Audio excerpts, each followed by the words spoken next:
Hello everybody, welcome back to Super Mario Maker. I'm Professor Pathfinder Silent, and despite me picking Course World, we're not actually doing viewer courses this episode, as you can probably tell by the title of the video. We're gonna look at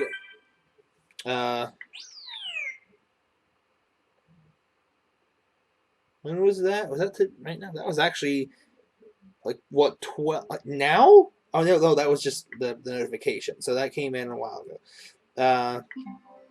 Anyway, we're going to play some of my levels. First off, I'm going to play a new level for you guys. A Chibi Robo inspired level called Chibi Robo Storming the Toy Fort. Now, this Big D fellow has taken taken the top prize, the world record. But so I'm going to be looking at showing you guys this one. It's not super hard. It's kind of more so just enjoyable. So if you guys want to code enjoy it first, ID for the courses in the description. I'm also going to show a slightly updated version of Bowser's Fortified Fort. So that I unlocked everything, I made some adjustments to the original level to make it easier to play. But before we do that, we're going to go in and storm the Toy Fort. I'll explain kind of some of the things as I go. It was my first attempt on a lot of different things, so let's have a look. I say let's have a look, but I've already seen it. Let me show you. Let me show you my work. So for any, I'm gonna assume this is kind of like for people who have not played Chibi Robo. I'm gonna turn this down just a little bit. It's a little loud for me, but for people who might not have played Chibi Robo before, this over here is the Chibi House. At least as good as I could get it in a recreated version. It's really hard to do, but I thought it was kind of cool. And having this one's a little open because when Mario spawns and have him start as Chibi. We have a fortress. Oh, I forget that those are not solid. We have a little fortress here with the front gate blocked. So we're just gonna sneak on in. Oh, and I freaking messed it up.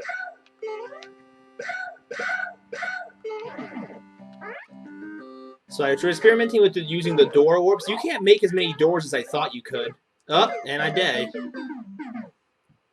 Because I'm, busy explaining the course to you guys. I wish it didn't sway up and down, but, there's nothing you can do about that.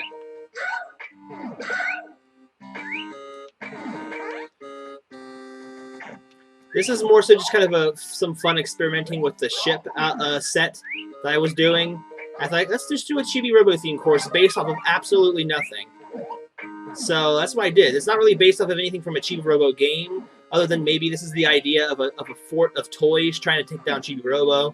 Because the bombs in most iterations, they look like toys because they're spinning top the keys.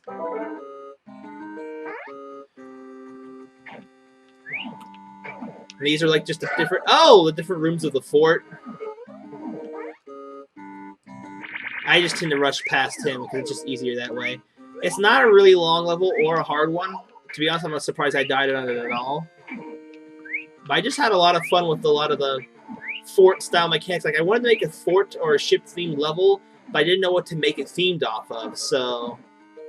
Like, let's just do Chibi Robo. Let's just have some fun with it. We have the boss of the toy fort here, this protective hat. And I know you can damage boost past these chompers, but I mean, it's more fun to kind of take it the way it is. This is a mushroom for Chibi Robo in case you got hit.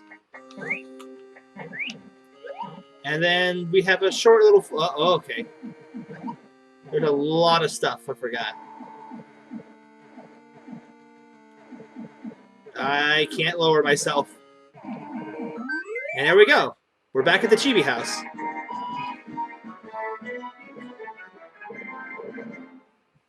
It's a really short level. It's a really simple level. But I had a lot of fun using a lot of the mechanics.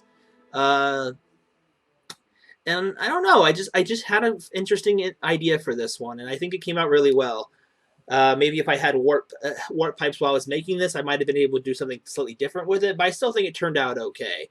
I just wish I could keep the separate rooms in the upper area out of view and out of view of each other room, but for a first thing. So there's that. Again, the ID is in the description because since stages often change a little bit, I'm not going to put it on screen. And since I have so much time left in this video, because it's a very short little thing there, because I knew I was going to be able to do it, I'm going to play through the entirety of Bowser's Fortified Fort the legit way and show you how much easier it is to do now that I've made some changes to the level design. Most of it is just in the later half, because the first half is full of exploits. I'm going to do it the non-exploit way, the way I intended you to do it, just to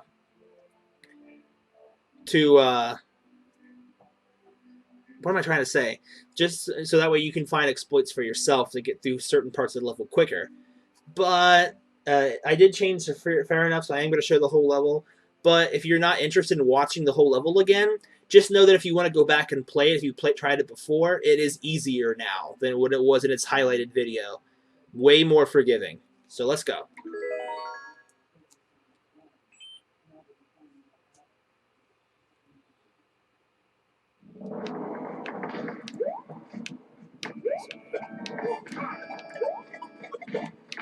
Other than in uploading and editing, I haven't beaten this stage personally in one run yet, so especially not the legit way.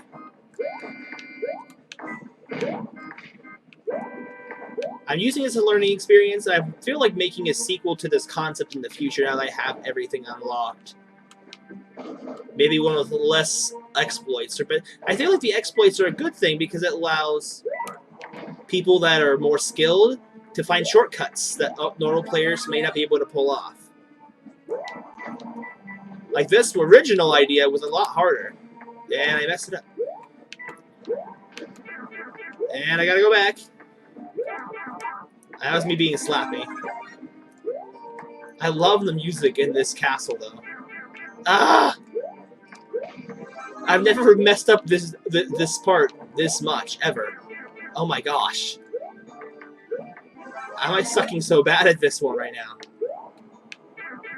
Oh my gosh. Oh my gosh, this is horrible. I can't get out of this area. I can do this. Come on, me. What is happening?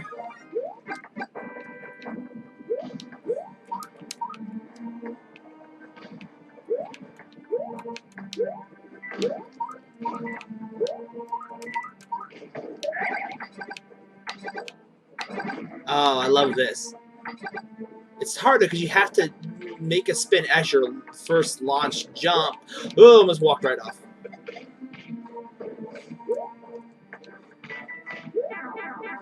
I could have made this section easier, but I felt like this is not the trouble area most people had. And I say that, and I freaking... Oh, I jumped into the Goomba. Be right back. As I keep trying to say, I love how I said I didn't change this section of the map too much because it wasn't really something that people had a trouble area with. And then I proceed to die multiple times in this section.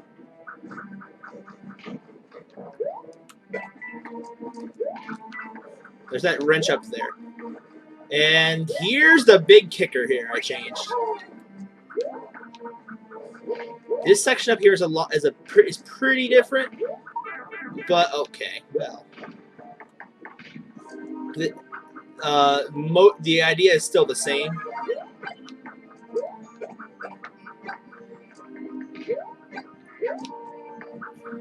But I did change one thing you might see here. And anyone who's actually decided to stick and watch the video to this point gets a little secret. As you might have noticed by the inconspicuous coins,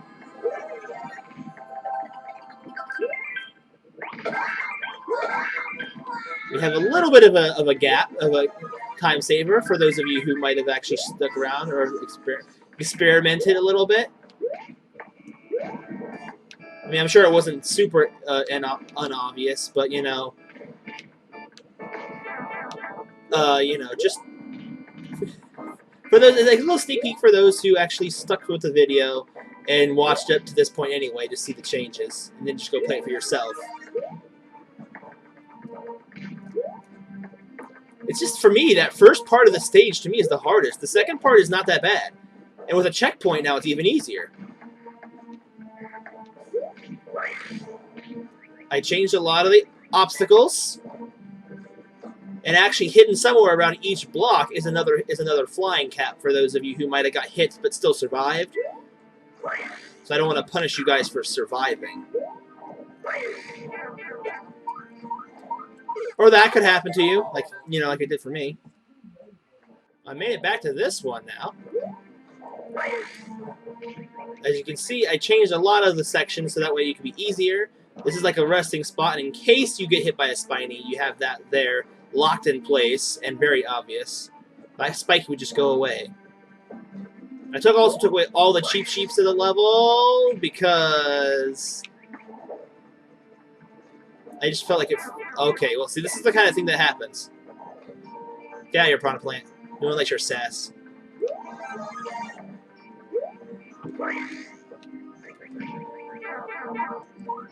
Dang it!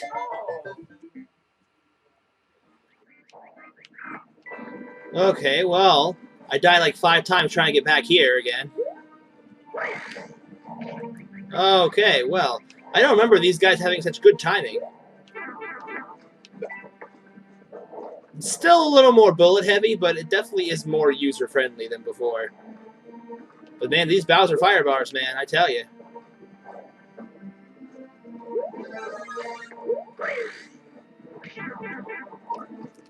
My gosh!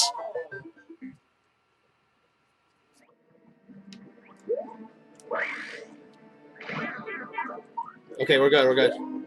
But now I have to actually... That's what that's for. And there we have it.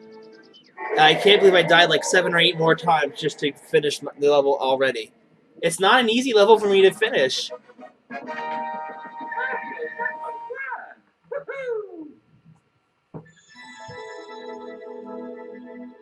So, there's the changes for those who wanted to see them and not play the level again. But as you can see, it is easier now. I just didn't make it look that easy because I kept failing. But I pulled it off like 2nd or 3rd try in my re-upload of it. That checkpoint does make a lot of difference. It saves a lot of time. And for me, the beginning half is the hardest part. And now that I've added that star in there, it makes that even a little bit easier again. For those who, and hopefully as some of you found that star already, I hope it was both a little inconspicuous, but, for a seasoned Mario player, know where the question mark, the hidden blocks are. So that'll do it for this episode of Level Showcase. I feel like such a pompous idiot addressing it like that. But if you guys think of that too, I'll just stop saying it like that altogether. Hopefully you guys enjoyed the Chibi Robo level. Again, that was not inspired by anything from the games other than just Chibi Robo himself, maybe going through a fort made by the toys to destroy him. Because if anyone's seen Chibi Robo, there are some mean toys that don't like Chibi Robo. So, it's like a little Toy Story effect. But anyway, that'll do it. Thank you guys for watching. I hope you guys will join me next time where I will do more viewer levels. That will be on a different day, though, because today got away from me. So, I'll see you guys next time for some more new levels from, well, the same people. Maybe unless someone else suggests some more before the next recording session. Oh, okay, I'm just breaking all of the walls of continuity or whatever the heck. I don't know. Anyway, see you guys later. Bye-bye.